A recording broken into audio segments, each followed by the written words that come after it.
nome, Senhor. Santo, santo. Glória a Deus. A paz do Senhor, igreja. Está feliz com Jesus aí? Dá um glória. Abra sua Bíblia em 2 Reis, capítulo 6, versículo 16. Glória a Deus. Estou muito feliz por essa oportunidade. Agradecer mais uma vez pastor Cário, pastor Eliana, aos demais obreiros, por sempre estar nos recebendo aqui com alegria. Que Deus continue abençoando a cada um de vocês. Feliz, pastor Cário, pela vitória de vocês, né? Feliz por tudo aquilo que Deus tem feito sobre a vida de vocês, sobre esta igreja, porque Deus é bom. Amém? 2 Reis, capítulo 6, versículo 16. Amém? Amém. E ele disse: não temas, porque mais são os que estão conosco do que os que estão com eles. E orou Eliseu, versículo 17, e orou Eliseu e disse: Senhor, peço que te abra-lhe os olhos para que ele veja. E o Senhor abriu os olhos do moço e ele viu. E eis que os montes estavam cheios de cavalos e de carros de fogo em redor de Eliseu. Amém? Agora vai lá no capítulo 8. Glória a Deus. No capítulo 8, versículo 4. Glória a Deus. Amém? Amém. Ora, o rei falava a Geazi, moço do homem de Deus, dizendo: conta-me, peço-te todas as grandes obras que Eliseu tem feito. E sucedeu que, contando ele ao rei como vivificava um morto, eis que a mulher cujo filho vivificava clamou ao rei pela sua casa e pelas suas terras. Então disse Geazi: o rei meu senhor, ó rei meu o senhor está a mulher, e este é o seu filho, e a quem Eliseu vivificou. Amém? Podeis se assentar dando glória. Quando eu recebi o convite ali do pastor Cário, né, tive essa oportunidade de estar aqui com os irmãos. A gente sempre pede uma direção a Deus, para que Deus traga uma palavra aos nossos corações, para que nós possamos trazer à igreja e a nós mesmos. Porque quando eu estou aqui ministrando, os primeiros ouvidos, os que estão mais perto da minha boca, são os meus. E a palavra, ela corta aí e corta aqui também. Nós estamos vivendo uns dias muito tenebrosos, assustadores, todos nós. Nós estamos na nossa geração do século 21, onde muitos tentam e dizem a toda hora que é uma geração fracassada. Estamos enfrentando algo nunca enfrentado em toda a humanidade. Nós estamos de um lado para o outro lutando contra um inimigo invisível, onde Deus permitiu que isso acontecesse. Mas Deus também não perdeu o controle da minha vida e da sua vida. Os governos das terras estão todos apavorados, ninguém sabe o que fazer. Mas Deus está no controle de tudo. Deus não perdeu o controle das nossas vidas, da igreja de Cristo. Nós estamos vivendo dias terríveis, onde pessoas, pastor Eliano, o que aconteceu com o senhor e a pastora Eliana, pastor Cário, nessa guerra espiritual, aconteceu comigo também há 20 dias. Vontade nem de ler mais a palavra, nem de ir na igreja. Vontade, às vezes, desfalecendo a nossa fé. Sabe o que é isso? Isso é uma guerra espiritual, porque Deus tem experimentado o seu povo na terra, mas Deus, eu louvo a Deus que Deus tem achado fé, tem achado um povo ainda que tem clamado e perseverado. E quando nós enfrentamos essas crises ministeriais, nós precisamos recorrer à palavra. E foi coisa tão terrível que aconteceu sobre a minha vida em 3 dias, que eu cheguei e falei para Deus: Deus, o que o Senhor quer de mim? Se o Senhor não tem mais nada para mim nessa terra, o Senhor me recolhe, mas não deixa eu perder a minha salvação. Não deixa eu perder a oportunidade de estar contigo na Nova Jerusalém. Mas Deus, Ele sempre está no controle das nossas vidas. Ainda que nós possamos passar no vale da morte, ainda que nós possamos estar no olho do furacão, Deus está no controle das nossas vidas. ainda que nós possamos estar no deserto, Ele vai fazer água brotar no deserto para saciar a nossa sede. E aí eu pedi a Deus, Deus, me dá uma palavra. E aí Deus me trouxe essa palavra e eu falei assim, meu Deus, e eu tentei mudar essa palavra. Eu falei, Senhor, mas essa palavra, mas por que? O que o Senhor quer falar com essa palavra? Quando a pastora Eliane começou a falar aqui, eu comecei a entender tudinho. Por que esta palavra? Nós vamos ver que aqui, Geazi, esse moço, ele passou algo muito dificultoso na vida dele. As pessoas vão dizer que ele foi curado, outros vão dizer que ele não foi curado, mas isso aqui não é o que eu quero trazer.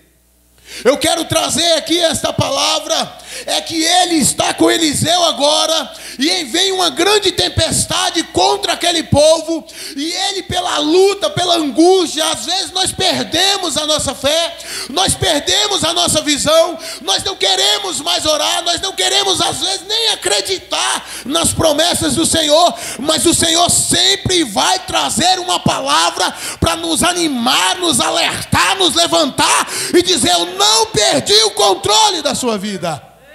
Aleluia.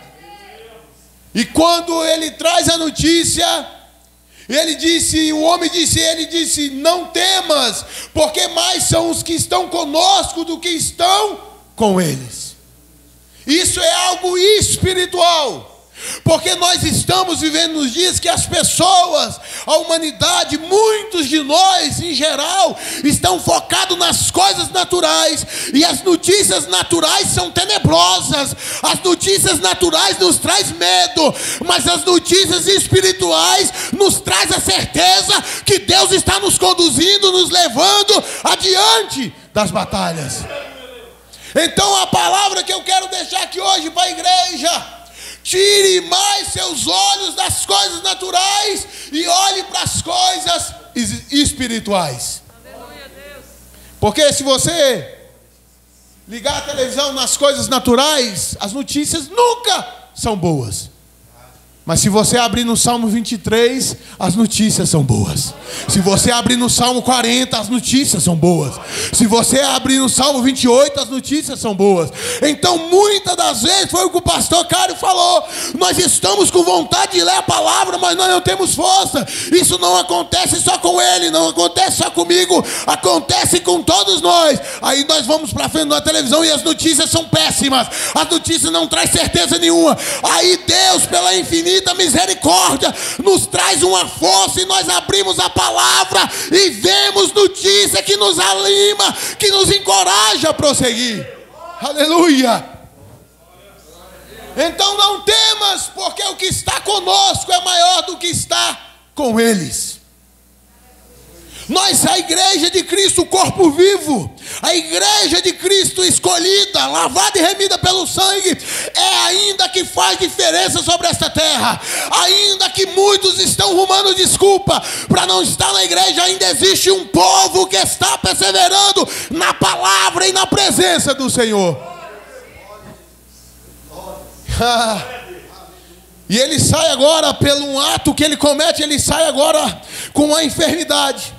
Mas lá no capítulo 8, no versículo 4, você vai ver que este homem mesmo que passou pelo momento difícil, ele está dizendo que Deus cura, que Deus sara. É isso que Deus está fazendo sobre a minha vida e sobre a tua vida. As tempestades vêm, sopra, nós vamos pensar que é o fim, aí Deus nos levanta e nós certificamos o seu nome, e as vidas são mudadas pela sua palavra. Este homem agora... E Eliseu ora a Deus e diz: peço-te que abra os olhos para que veja. Os olhos aqui é algo espiritual. É algo para que nós possamos ter a visão espiritual. Nós não podemos perder essa visão espiritual.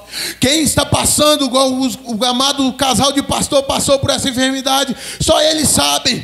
Mas ainda que passaram por essa tempestade, a presença de Cristo em momento algum abandonou eles. E o pastor falou algo muito forte: plantaram oração, plantaram jejum no monte, plantaram campanha e colheram. Sabe por quê? Porque Deus guarda o seu povo e a sua igreja.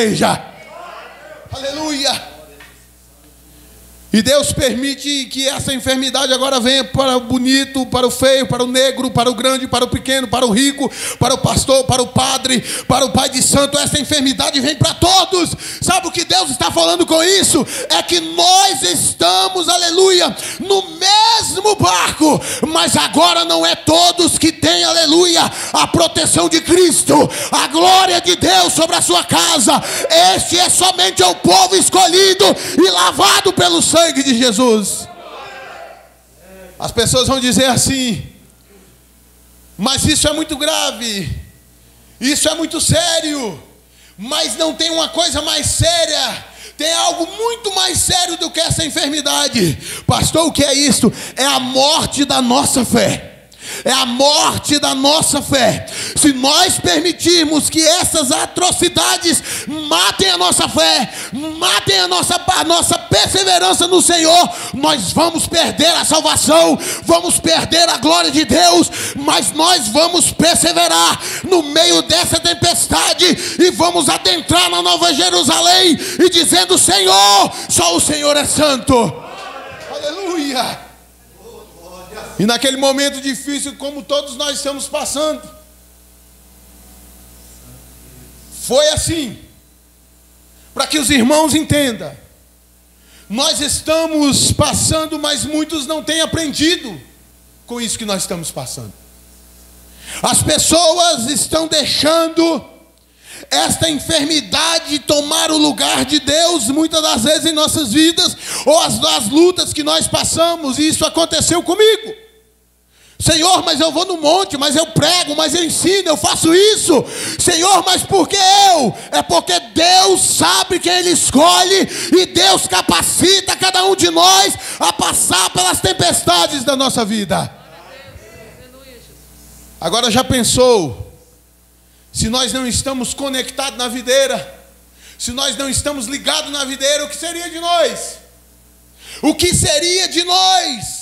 E aí, quando essa cegueira espiritual vem e tapa nossos olhos, nós não temos mais o desejo de conhecer a cada manhã Jesus, porque muitos estão achando que já conhecem Jesus o suficiente. Não.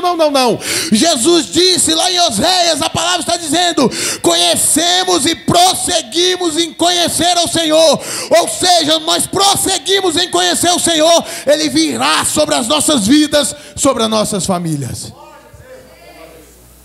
E ele chega e diz: ah, meu Senhor, o que faremos? É um grande exército, um grande povo, o que nós faremos? E ele disse: não temas. Talvez essa palavra é uma das palavras mais encontradas na Bíblia Sagrada. Não temas. A Bíblia vai dizer em Ageu: não temas, porque o meu Espírito está no meio de vós. Você não entendeu? Não temas, porque o meu Espírito está no meio de vós. Quando Deus, a presença do Senhor está no meio de nós, nós somos um povo vitorioso. Nós somos um povo que atravessamos o deserto. Somos um povo que saímos da tempestade para o nome do Senhor ser glorificado.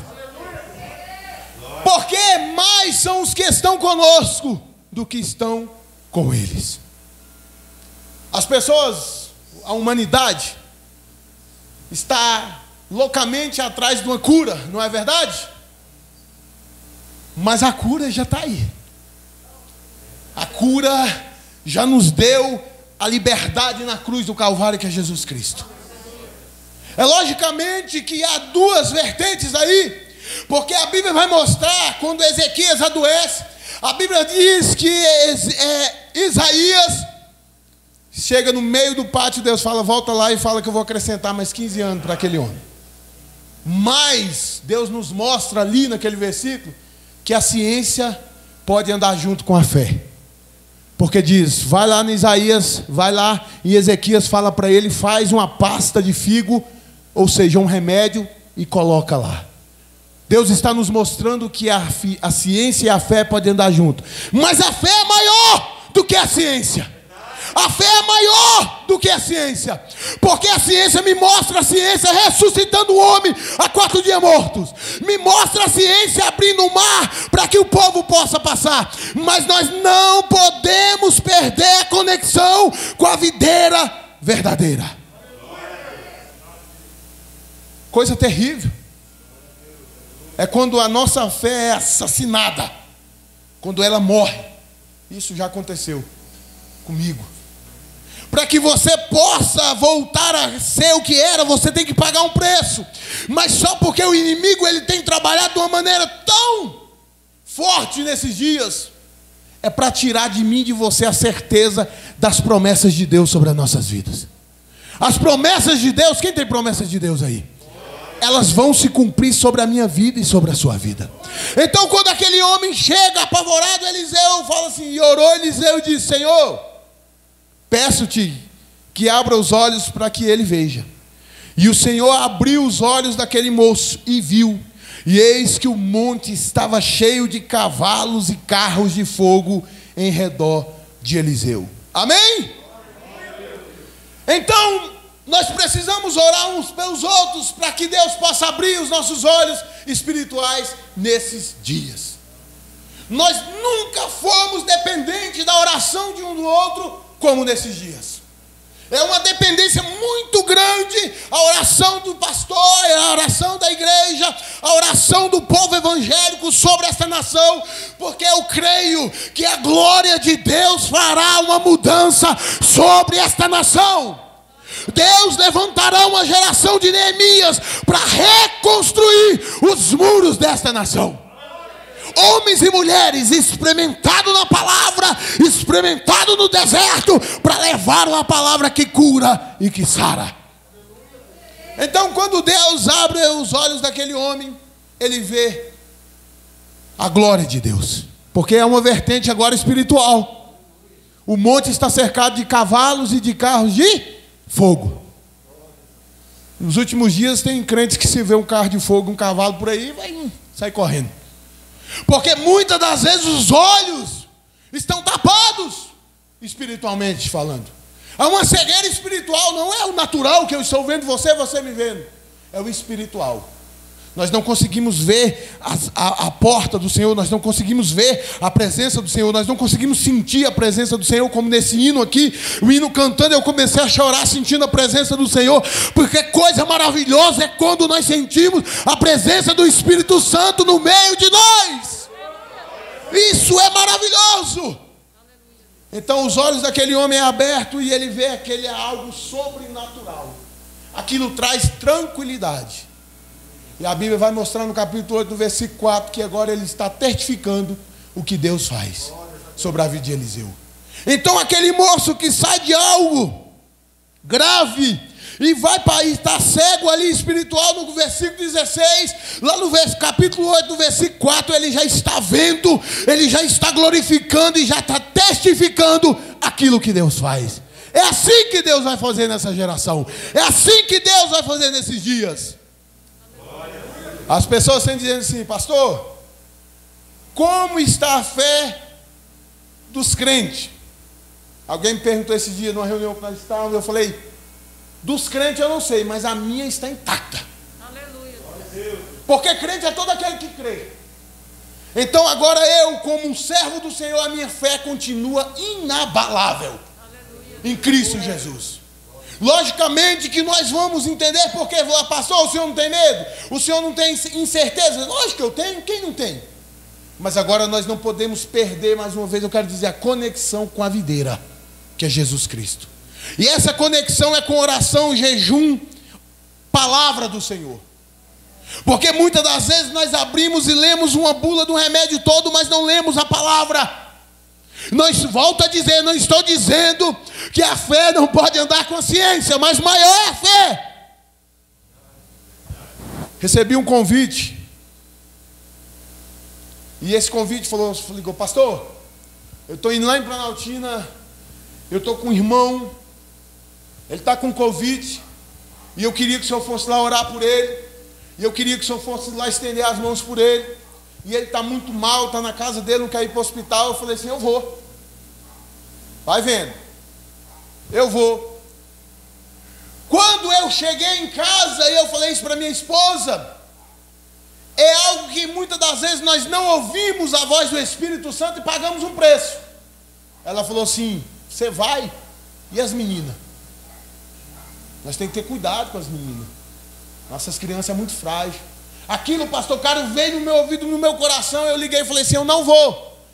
Surgiu um imprevisto. Quando passou poucos dias, agora ele estava me ligando para ir orar por ele.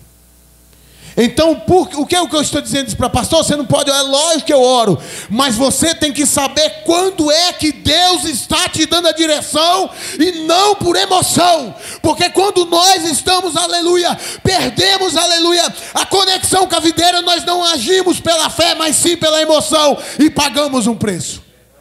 Mas agora eu quero dizer para você que Deus, quando abre os olhos daquele moço, cada caso é um caso, um texto sem contexto vira pretexto.